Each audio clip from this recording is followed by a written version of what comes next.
So, pick up where we left off.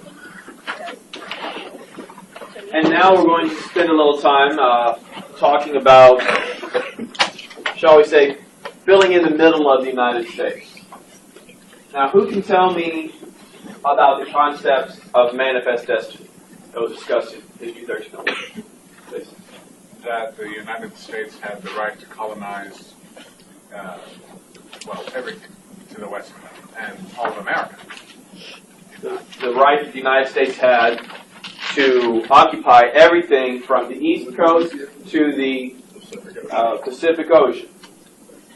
Now, where did that right under the concept of manifest destiny come from? Who gave the United States that right to possess that land? God. God did, okay? That was the theory. Now, in History 1301, we deal with, at the very beginning, you start where? You start on the eastern seaboard, and then you move to the Appalachians, and then we jump over the Appalachians after the French and Indian War, and then we start butting heads with the Mississippi. After we get to the Mississippi, in 1803, what occurs?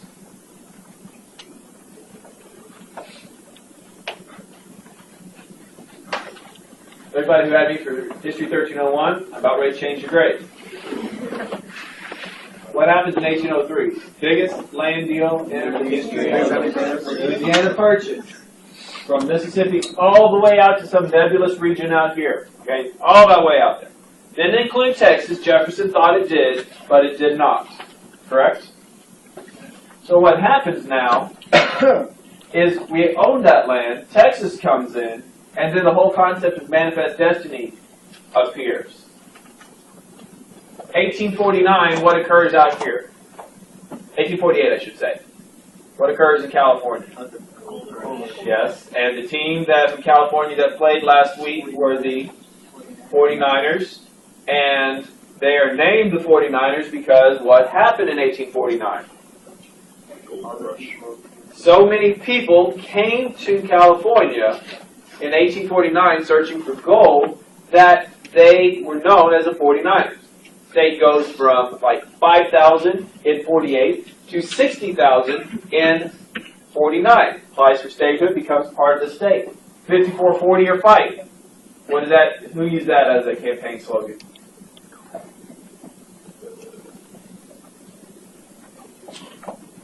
Polk did. Okay? We're going to bring Oregon we're not going to share Oregon anymore with England. It is going to be separate and ours. Alright?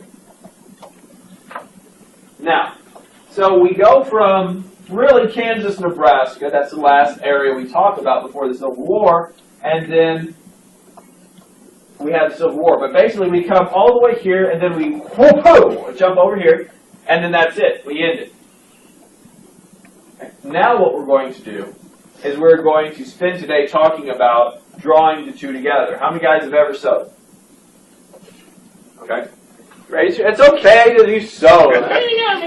No, it's okay, men, sew. Right. My brother-in-law was in the Navy, and he made a fortune sewing patches on guys in his on his ship's uniforms because he knew how to sew. None of them did. All right. So it's okay if you know how to sew. It's not that difficult. You've probably done something like it growing up. You take two pieces of fabric that are separate. You take a thread and a needle, and what do? You put it through one end, put it through another, go through again, and then at the end, what do? You draw it close. Well, that's what we're going to do. We're going to be drawing together the two ends of the North American continent, the eastern and the western seaboards, and pulling them together today in class. But in between this area, really, pretty much some of Kansas, some of Nebraska, a lot of Texas here. This whole area right here is known as the Great Plains, right? Up until the actual mountains, the Rockies, the Rocky Mountain Range. So what you have here in these Great Plains is land that really nobody ever wanted. Nobody has ever had a desire to have. It's not inhabited by Americans. And it's really the last refuge for the Native American. Why? Since the dawn of colonization in the New World, especially in North America, what has been the relationship between the Native American and the Anglo? They forced them off the land. You're going to force them off their land. They either join with us, renounce your old lifestyle, and join with us. Even sometimes in that case, like the Cherokees in Georgia, that wasn't good enough. And they were forced off their land. They were pushed west. Okay? No, there's better lands for you out there. Yeah, go out there.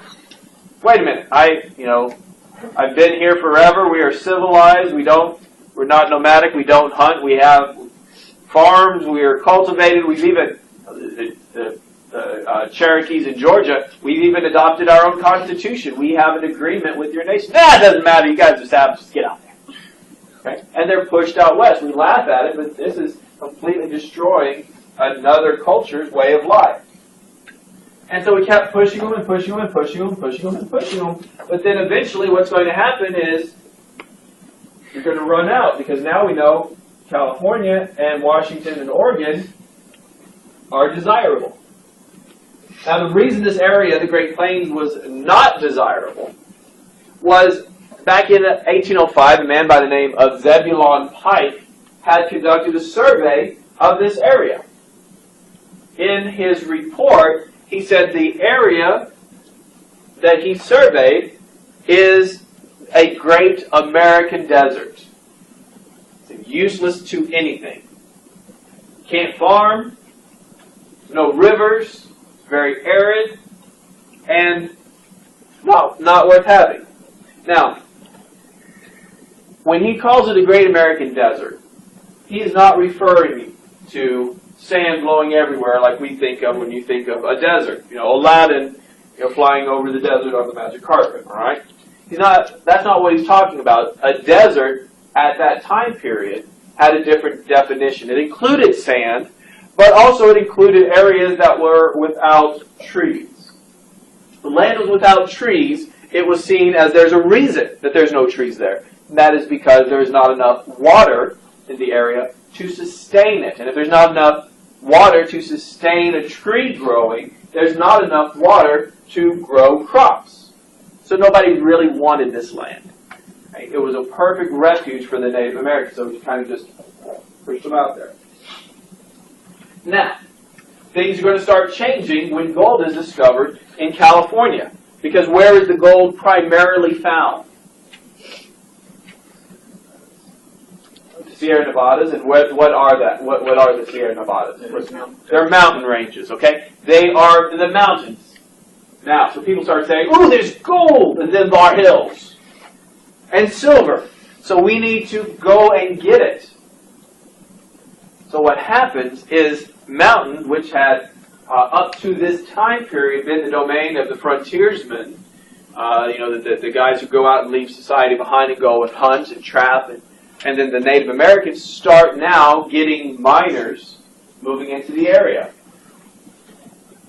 And with this brings battles between the Native Americans that have been forced into this area. Now, there are major discoveries of gold and silver in this area. The largest, of course, is the Comstock Lode. It was discovered in 1859, and an entire city erupted around it to deal with this massive mining complex, and it was known as Virginia City.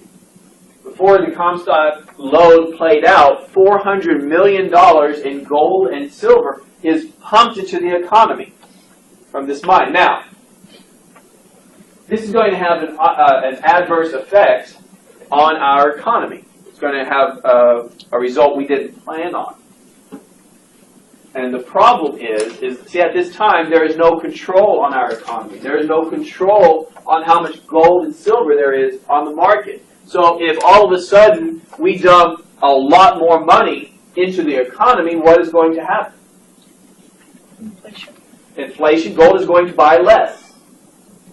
Gold and silver is going to buy less. And it's going to cause major problems. Now, as these mining towns would pop up, there was all the needed necessities for civilized life. You had a hotel, you had a general store, you had usually a saloon. Along with that saloon, you probably had a gambling hall. And with that gambling hall, you most likely had a brothel. How many guys have ever watched an old Western on TV? Okay, Marshall Dillon and Miss Kitty. Yeah, there's a reason Marshall Dillon never married Miss Kitty. Why? Why buy the cow when the milk is free? Right? Most women that were out there were prostitutes. Now you're saying, oh my gosh, that's so wrong. Stats. Why is a single girl going to go out to the West? Find a better life? Go to California? No. How many guys have seen the movie Tombstone? There's an excellent scene in there where Virgil, Wyatt's oldest brother, meets Morgan and Wyatt at the train in Tombstone, and Virgil introduces his brothers to his new wife. And as they're walking back to the stagecoach, the stage that they've gotten, the carriage, Morgan says to Wyatt, says, "Man, she sure is pretty. Wonder where he found her." Wyatt turns and looks up and says, "Probably the same place we found our wives." Quite common during this time. But as these mines played out, cities would go from being completely populated to gone overnight. They'd pack up everything that they could take and leave the actual building. As a result, what you had was the creation of ghost towns. Towns littering the landscape that looks like people had just been reached down and snatched out of, ready to live again. But everything just left there.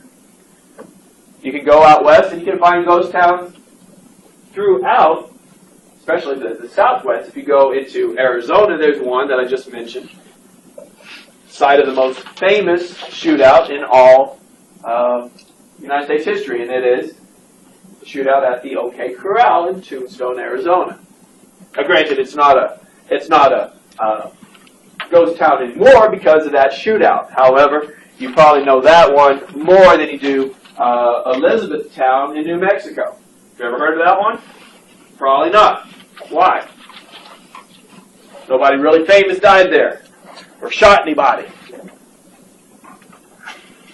But these towns would spring up across the landscape. Now, to get the miners out to where they were going, we had a lot of railroads that would be built. Yes, sir? So you're saying they pack up and leave once all the gold and silver? Once all the gold and silver was played out, another rumor would appear. Ooh, there's more gold and silver out here. And they just pick up and move. And it's another scene, like, Sam, have you seen Tombstone? I have seen. Okay, at the very beginning, Johnny Behan shows up, Sheriff Behan, and he's a dandy, right? Hi, how you doing? Welcome to Tombstone. And he's got his nice little slick mustache. He goes, "No, this is a thriving town." So you can tell it's not like those other ghost towns. Those other towns he's talking about. It's going to make it. Does it? No, because people, as soon as it plays out, they're gone. No, but they just pick up and move off. Now, prior to the Civil War, railroads had been built. Andrew Jackson, when he is elected president in 1828, takes a carriage from his house in Tennessee to the White House for his inauguration. When he leaves 8 years later, he goes by train. Civil War building was substantial, but it was all done with private funds. The federal government did not see a need to build these railroads. It was not seen as a government sponsored event, shall we say. Now, during the Civil War, around 50,000 miles of railroad track would be laid, thanks to government subsidies. The government's going to get into the business of doing this now.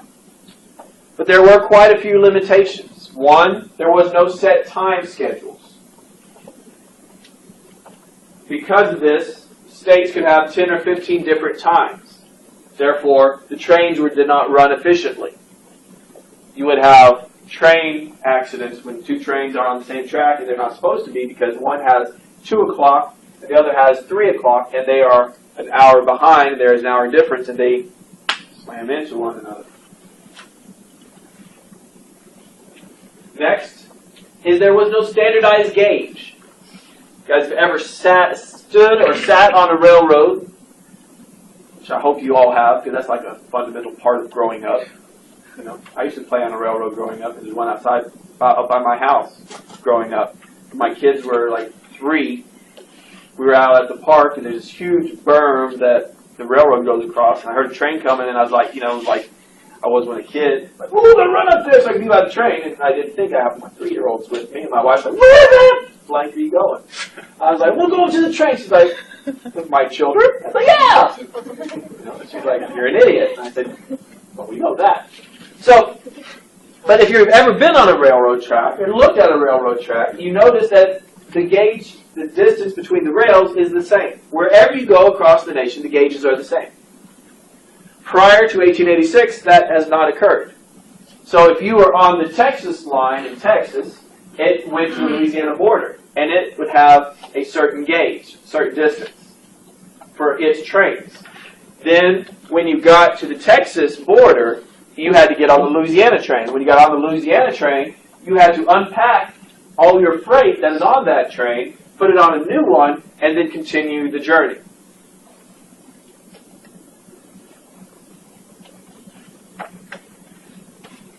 Then that line runs out, and you have to put on a third and a fourth and a fifth, and it's extremely expensive because you have to put those different, you have to unload, pay to unload and reload time and time again. Next is there was no set rates. Train owners would set the market, would set the price at whatever the market would bear. What does that mean? Whatever they felt like. How many guys are from Houston? Okay. When you go to Houston, how much is gas in Houston? Is it cheaper than College Station? No. Yes. Yes. Why? Closer to the Gulf. Okay, it's closer to the Gulf. But what else? Why is it cheaper in Bryan than it is in College Station? Looking for competition. You don't have to pay to transport as far. College Station between Bryan? More people in College Station. From Houston to College. So I got you. Why? What's the deal? Why? College Station, greater percentage that if you're buying gas, you're not paying for it, you're putting it on Daddy's credit card. Therefore, especially when we get close to campus, it's about 10 to 20 cents higher than it is elsewhere. They charge what the market will bear. Same thing with railroads. If you are the only line in your neck of the woods and you are a farmer and you got to get your corn to market, you're going to probably pay a lot more than if you were at a place that had 3 or 4 different facilities for different train companies. Why? What does competition do to price? It drives it down. It drives it down. Okay, so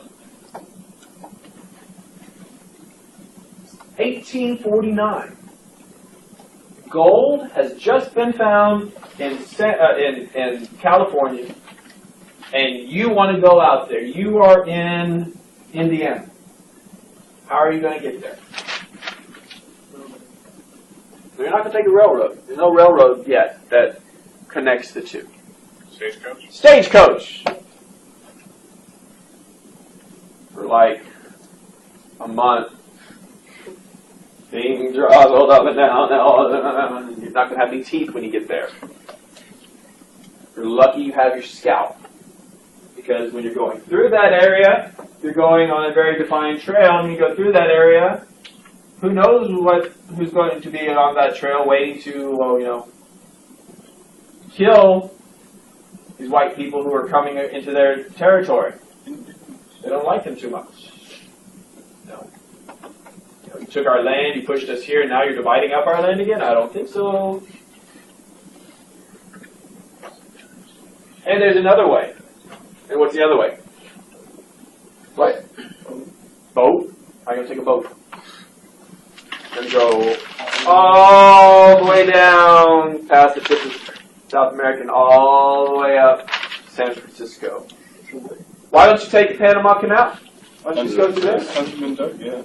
Hasn't been dug yet. Yes, thank you. Finally, class realizes it's not natural. Yeah. 1301, I had a student once that said, why didn't Columbus just take the Panama Canal to get to China? Oh my God.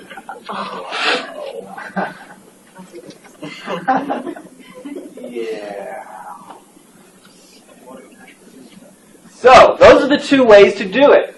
Neither of them are very quick. You can't go when it is in the winter on stagecoach, and you don't want to go down the tip of South America down through the winter. You really don't want to go anytime. It is not fun.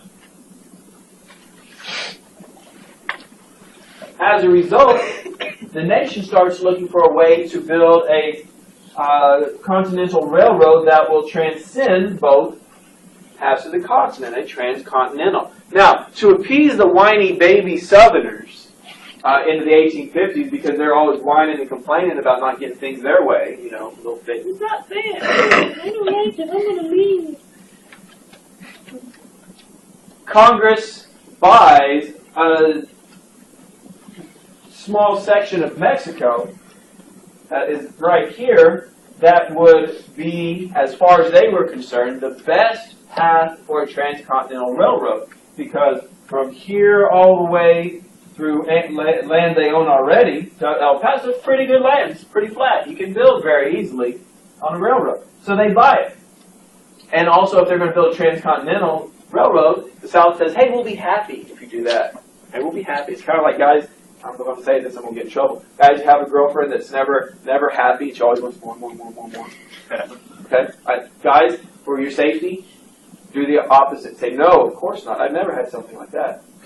So I don't want the girls to get upset. Go like that. Okay? Nobody wants to do it because they're all scared. Okay? But the problem is, once you do it, they're like, well, no, now I want more because they got something in it. So none of you had that experience, huh? Okay, nobody's being good. They're being quiet. All right. So what happens is when they get this territory, you have to go through the Sierra Nevadas right here, and it's too mountainous. So they buy this land, but it's absolutely pointless. It's no good for building a transcontinental railroad. But by the time they figure that out, and they're still trying to fight over where a transcontinental railroad would go, the Civil War erupts, and that takes, it takes out the idea of a southern aspect because we're fighting here, and at the same time, it takes the South out of the equation, so the big whiny babies aren't going to be whining anymore. So the North can say, okay, now we can go the best route imaginable. And the best route imaginable starts in Omaha, Nebraska. Why Omaha, Nebraska? Because you can see already there's major railroads right here. You have major railroads coming together and joining that can be easily traversed and used to connect the East Coast with the West Coast. Now, because the Civil War is going on, United States northern citizens who normally would be used to build these railroads are not available. Why?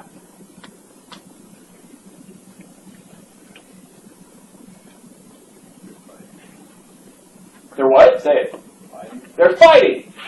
The Yankees are fighting. They can't be building. Now, I'm not saying all of them are doing this, but a good percentage of them are. As a result, they need to find another way to get labor. And two companies are going to be formed. The Central Pacific, which is green, working from Sacramento east, and then the Union Pacific, working from Omaha, Nebraska west, eventually going to meet up at Promontory Point, Utah. Now, at this time,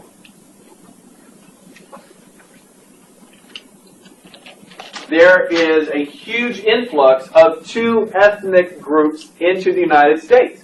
One coming in to the east coast and one coming into the west coast. Both would be exploited for use in building the Transcontinental Railroad. Now, in 1863, after Gettysburg, Lincoln puts out a call for a draft, and New York rebels. Who is the group in New York that rebels? There's a huge riot. Gangs in New York is the result. It shows this, right? What ethnic group is it? They're coming, they're getting off the boats, and all of a sudden, they're getting off American numbers, and all of a sudden they're drafted to go to war for something that they had no clue was happening and have no personal stake in. What group was it? It's the Irish. The Irish are being imported that are arriving, and they don't like this. Ireland is going through a potato famine at this time. And huge sections of Irish communities are just packing up, getting on a boat, and coming over here. So what happens, as soon as they get on the boat, they're looking for a job in New York. And everybody says, oh, go see that guy over there. He'll give you a train ticket and take you and your entire family to your job. Well, oh, great, a job? I just got off the boat, I've got a job.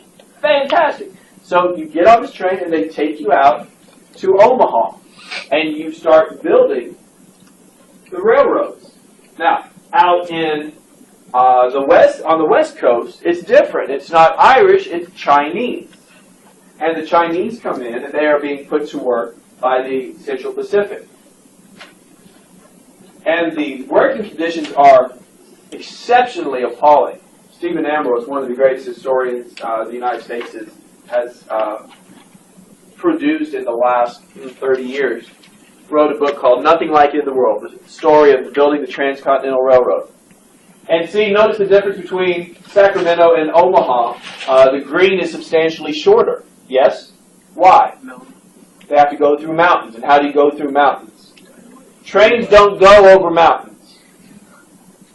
And I know you've all seen the Polar Express when they go straight up a mountain. No, it doesn't work that way.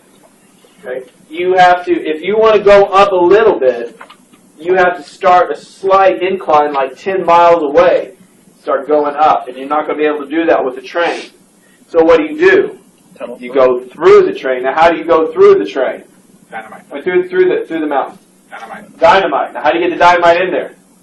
Send Chinese. You send the Chinese in. Why? Because if you blow it, you guys are so insensitive. I'm appalled. No, I'm not really. Because it's history. We can't judge. You can judge and say that's wrong, but don't hold it against them because that's what they do. Okay. But what happens is they would dig a hole. They'd get as far as they could with the tools that they had, and then they would take dynamite, set it up. They'd send one guy in with the lit match, and he'd run like you know what. And if he got blown up, oh well, we just brought in another cart full of them. But eventually, they come together. Now, the building of the railroads are so frantic. In some instances, they lay 40 miles a day of track. Now, why would they build so quickly? Because it's not quality construction, it's quantity. The reason they do this is in order to get money to pay for everything that they're doing. Congress has promised them for every mile of track laid, they will have 5 miles on each side of land to sell. They're giving them land on each side. Now, why is that an encouragement? Why is that an inducement to do this?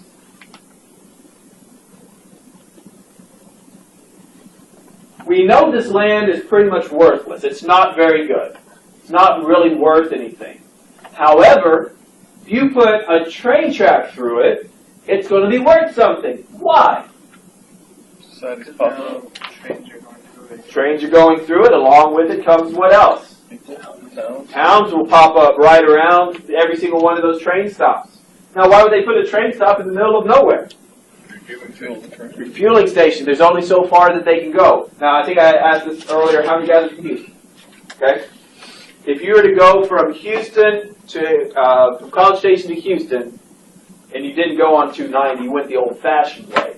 Like back when I was a kid, you would go like through Hempstead. No fun. No, cracking no jokes about my age. You guys hit the back roads. Okay, what's now the back roads used to be the only roads. All right. Why is College Station called College Station? It's the station where you got off for Texas A&M College. Okay. All right. So basically, the most you could go on a train was about 10 to 15 miles before it needed to be refueled. Now I know you're like, wow, that's not far at all. It is when you're going at the astounding speed of about 6 miles an hour. Okay? Continuous 6 miles. We're talking, we're flying. Breakneck speed. Okay? So you leave here, College Station, and you go to the little place, the next stop is a place called Welborn. Or Bryan, you stop in College Station, then you go to Welborn. From there, you stop in Milliken. From there, you make it to Navasota, about 10 miles away. From Navasota, you make it to Hempstead, about 10 miles away. Then from Hempstead, another 10 miles is what? Prairie View. Then you start getting into places like Cypress. And pretty soon you're there. Now, why is it so far, about 10 miles away? That's why they were set up that way. So you could have, and now what did these trains run on? Steam. Not steam yet. They started on coal, and they also started on wood. So you had to have a business to have wood there, store it or get it yourself, chop it, and then you had a market for this. So you can see why this land is extremely valuable. Now, it's so valuable that at one point, while working, they go this far, Central goes this far, and Union goes this far. Because at no point did Congress say, this is where we're going to meet. And they're getting paid by the mile. So they were working right past each other. And they were trying to get as much laid as possible so they could get the most money. Eventually, Congress says, no, we're going to meet at Promontory Point in Utah. And they're brought together. A golden spike is dropped in at Promontory Point that connects the two. I always thought that story was really cool because I always wanted to go out to Promontory Point and get that golden spike. So they just left it there. And then about 6-7 years ago, the Bush Library had a exhibit on trains. And they actually had the golden spike on display. So that was pretty cool to see. Now, so it started in 1862, Transcontinental Railroad, and ends in 1869. It is the first transcontinental rail line, but it is, of course, what? Not the last. We're going to have quite a few, and of course, still today, quite a few. In the 1880s, we would see a lot of changes in the technology that makes railroads more efficient, more safer, and also more comfortable. How many guys have ever sat in a old church on wooden pews, no cushions? Okay? All right? If you get a hellfire and brimstone preacher, he's going to be talking 2 to 3 hours. All right? And by that time, you're squirming. Like, there's no comfort. Why didn't I bring a pillow or something? All right? Now imagine that bench was bucking up and down. Every single second, it was, you never know which way it's going to go. And now do that for 2 to 3 days while you're on the railroad. You're going to be sore, you're going to be tired, you're going to be exhausted, you're going to be in pain. Okay? That's how you traveled on a railroad at this time. They didn't have air conditioning, so the windows were down. What's the problem there? What? You're only going 6 miles an hour. You're not going to get much wind coming in. But what you are getting coming in is something that makes you want to put the windows up. No, you have the train engine burning wood, which smoke and embers flying in and catching on your clothes and burning your clothes and burning you, and all sorts of fun things. So, and you know, we always joke when you're on an airplane and there's that guy, you know, that's sitting next to you that falls asleep on your shoulder and drools onto your lap, right? They had a way to take care of that, and it was introduced by a man by the name of George Pullman. George Pullman invented the sleeping car. This sleeping car, how many guys saw Sherlock Holmes 2? The scene on the train where they're in the special room reserved for them, that is a sleeper car.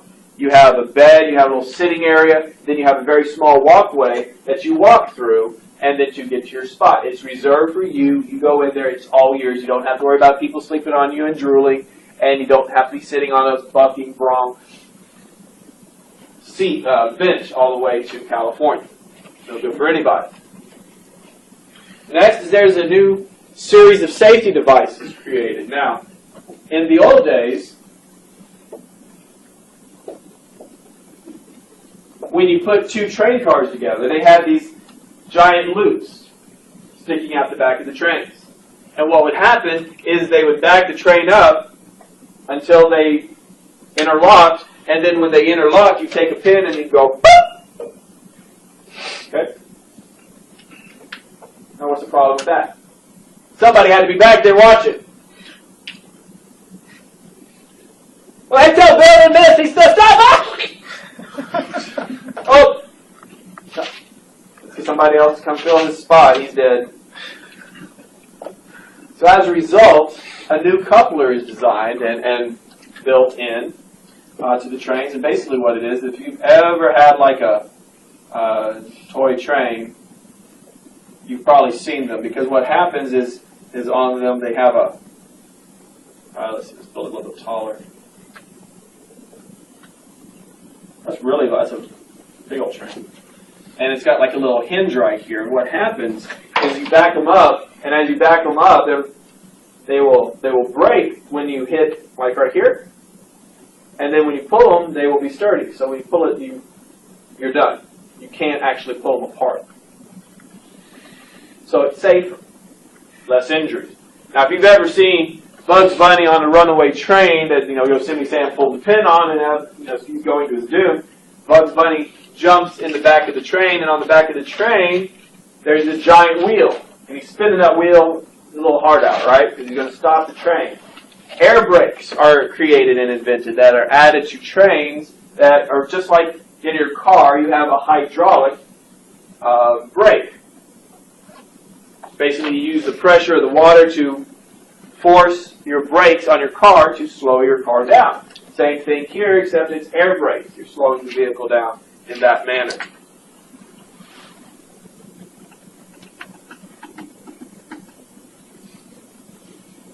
Next, 1886, standard gauge is adopted.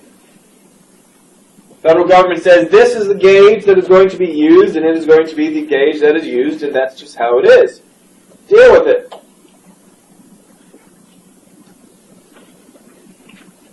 And then time zones are created as well.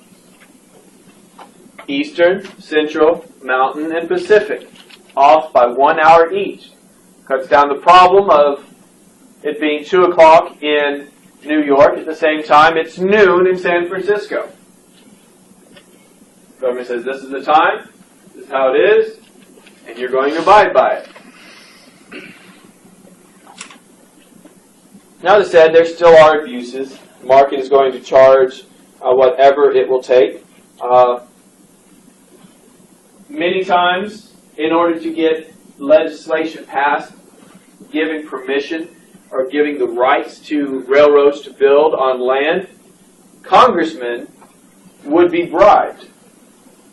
It wasn't that long ago that a congressman would be seen on the floor of the House with shares of a railroad company stock going up to someone and say, hey, you're going to vote in this bill, right? Here you go. Here's 100 shares of this railroad stock. It is going to skyrocket if you vote yes. And you will be wealthy beyond your your crazy, wildest dreams. Hey, I'm going to vote for you. That's a good deal. 100 shares of stock. Yeah, I'm going to be rich. Ethical? No, but neither was Congress. Make the case still today.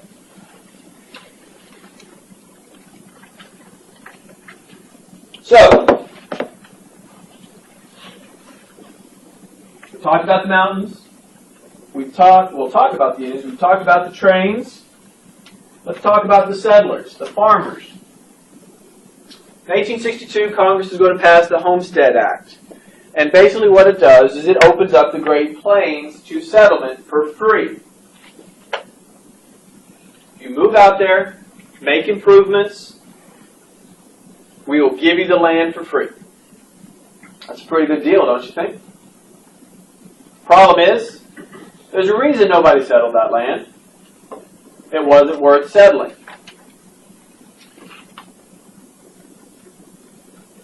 Unscrupulous realtors would put together these pamphlets showcasing Oklahoma, the garden jewel of the central United States. Lush trees, beautiful rivers, lovely green grass. How many guys ever been to Oklahoma? Did I just describe it? No. No. Yeah. So these guys move out there and they try to make a living. The problem is, in the past, when people have moved out and taken up a residence in the wilderness, in the frontier, when they do this and they build, or they get out there, they build a home. What do they build their homes out of? Build out trees, log cabins. Well, they don't have trees on the Great Plains. Not enough to build a house. So they build it with the only building material that they have, and that is mud and sod. Therefore, the creation of the sod house. How many guys would like to live in a mud house? What's going to happen when it rains? Everything's going to get muddy.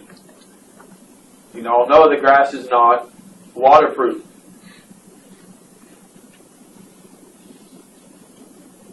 In the spring and the summer, things live in the dirt. One of the most probably disgusting was centipedes. They would crawl around, and I read this one book on the dust storm. The dust bowl that we'll get to. And this girl relates the story of living in a sod house. And the incessant scritching and the crawling and the digging that these centipedes did inside their walls drove her mother insane, and her mother would take their iron, their steam iron, get it really hot, put water in it, and iron the walls of their sod house to kill these centipedes.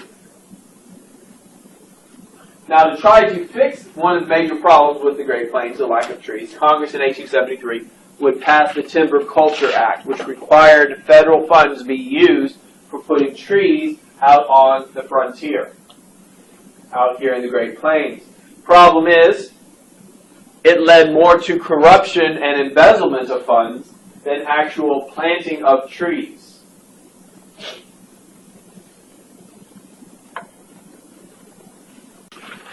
New forms of living. All right, so let's talk about the cowboys. A lot of the people going out west are going to encounter on their travels cattle drives. Cattle drives are very Texan. They're very Western in nature. And if you didn't know better, you probably think they lasted 200, 300, 400 years. How many guys seen Lonesome Dove? Good. I have some people who have made me happy. Last class of I've only seen parts of it. It's not acceptable.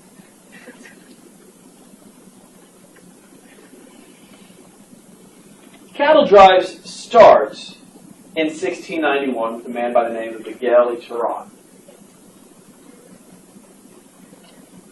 Terán is a Mexican general who is marching from Mexico City into Texas to one of the missions. At this mission, he is bringing a herd of cattle to resupply it. When he arrives at the mission, he discovers that Indians had attacked and had killed everyone. There is no one there. There is no reason, therefore, for him to leave the cows there or to do anything else with it. He's not going to leave the cows where there's hanging around. But he doesn't want to take them all back with him. So he comes up with this idea. And what he does on his way back to Mexico City, at every spot, that every time that he crosses a large creek or a river, he leaves one cow and one bull. When he gets back down to Mexico City, he has very few cows left. Now, why did he do this? Populate the area. Populate the area, and then you wouldn't have to have a need in a couple of decades of bringing cows in from Mexico City. By the time the Civil War is over, these few cows left on the side of each creek and river has reproduced into millions of cows just roaming the area. And the cows that have been left have evolved to be very disease resistant and very strong versions of their species. Now, in Texas at this time, a cow would go for $3 to $4 a head. If you took it somewhere, okay, $3, here you go. But if you could figure out some way to get those cows to Chicago, they're going for $30 to $40 a head, depending on how fat they were when they were weighed. Wow, that's a difference. That's a substantial difference. If you want to talk about making money out of nothing, here's a perfect example. Who owns those cows? Nobody. They're just there for the taking. So if you can figure out a way to get them to Chicago, you can be extremely wealthy. So how are you going to do that? Well, you get a group of your buddies together, you get a herd of cow, and you start marching them up to the western terminus of the railroad. Individuals such as Charles Goodnight, John Chisholm are going to have their own trails that they follow that take them to where the railroads come to an end at that time. Once you got the cows up to the railroad, you'd put them in pens that a man by the name of Joseph McCoy had created, especially in a place called Dodge City, and you would then wait until or leave someone there, for the trains to arrive, load them on the trains, and receive your money, and then go back down. Do this 2 or 3 times a year. Makes serious money. Now, as a result, cities where these railroads stopped would become humongous cow towns. Lawless. Think of Northgate on a Thursday night, but only one Thursday every couple of months, and no police. What do you have? A den of debauchery. What Armando said, awesome? Jason, I know you're underage, so you don't need to be saying party. So, these cow towns would grow and would expand. As soon as the railroad moved west, so would the trails. Finally, the cattle drives would come to an end in the late 1880s. Roughly about 20 years of cattle drives existed.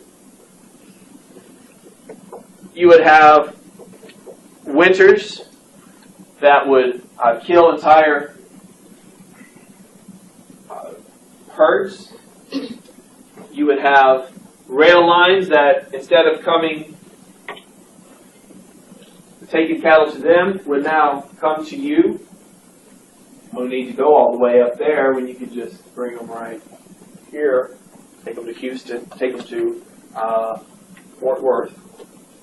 And also a new invention called the refrigerated car. How hard is it to take cows from Abilene to Chicago? How are you going to do it? You're going to herd them on a railroad car, and you are going to hope that they don't die. Because if they die, by the time you get there, you can't use their meat. Now, what if they were already slaughtered and their carcasses were hanging in a refrigerated car? The meat would not go bad, and you could just skip out to Chicago itself and just go. Take it to New York and make some serious money. In addition to the refrigerated car, a man by the name of Joseph Glidden would do a lot to bring about the end of the cattle drives with his creation of barbed wire. No longer did farmers have to use wooden fences. They used barbed wire. Now, why would they use barbed wire? Because they don't want cattle drives going through their fields. Okay, a cattle drive of 2,000 to 3,000 cows is going to do what? Trample everything. It's going to destroy everything. So farmers and ranchers would become at odds with one another. The end result? Barbed wire. The response from the ranchers? Wire cutters. Cut down the barbed wire. Angry that their barbed wire is destroyed, and their fields continue to be destroyed by these ranchers, especially in Texas, the farmers would appeal to their legislature and get their legislators to pass a bill that makes it illegal to carry wire cutters. Still today, if you're found with wire cutters in your back pocket, you can be arrested. Kind of absurd, don't you think? All right, the last thing we're going to talk about today is subduing the Indians of the Plains. Now, while the United States was fighting the Civil War, Native Americans would rise against their federal overlords and try to raise as much havoc as possible. Of the two conflicts, the Civil War was more demanding. Therefore, Lincoln needed his best generals in the South, attacking the South. Therefore, the generals that were sent out west were the worst of the worst. The abuses that they would put onto the Native Americans were legendary and extreme. Colonel John Chivington in 1864 would ask Black Kettle of the Cheyenne to meet with him at Sand Creek to discuss peace. Black Kettle brought his men and women and children, settled, and expected to be dealt with peacefully. Unfortunately, Chivington had other ideas and wiped them all out.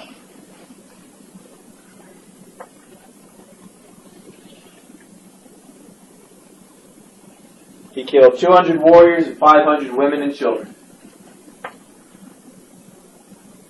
In 1868, what'd you say? What was the general's name? Chivington. Say Chivington. In 1868, pursuing a Native American in the snow, in a snowstorm, Lieutenant Colonel George Armstrong Custer falls into a Indian encampment at Washita in Oklahoma. He and his men slaughter everyone. After the massacre is over, they discover daguerreotypes in silver frames. Daguerreotypes are early photographs. Since Native Americans did not believe in taking pictures of themselves because they believed it took away their spirit, they knew, and of course it was a picture of a white person, they knew that this had been taken by somebody's farm that had been raided. They used this as reasoning for killing everyone. What's the problem? They found it after they killed everyone. After the Civil War, it became apparent that, well, it became apparent to Congress that the Native Americans could not be allowed to live on their own because they were impeding Anglo growth. They could not be controlled. Therefore, they were all forced to live on reservations. Quite a few refused, but they would all eventually be forced to do so.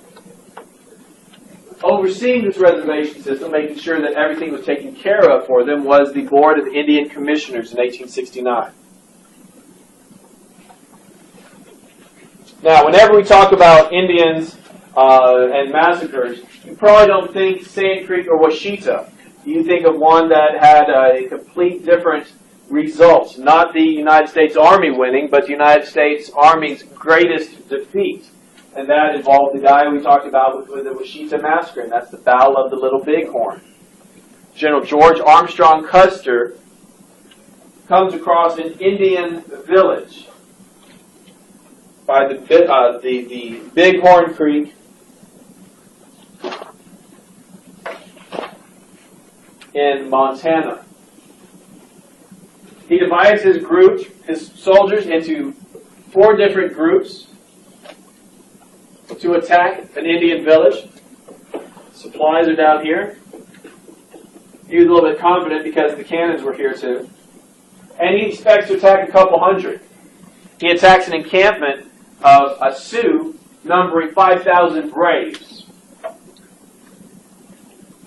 He and his troops are completely and utterly wiped out.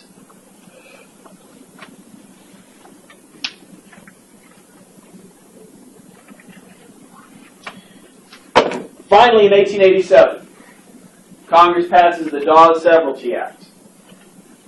The Dawes Severalty Act gives land to every male Native American in the reservation system. And it encourages them to renounce the old ways of their families and take up agriculture and grow and plant crops.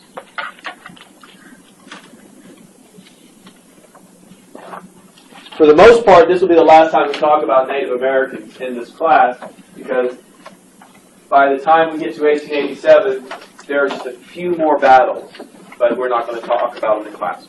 All right, have a good weekend, guys.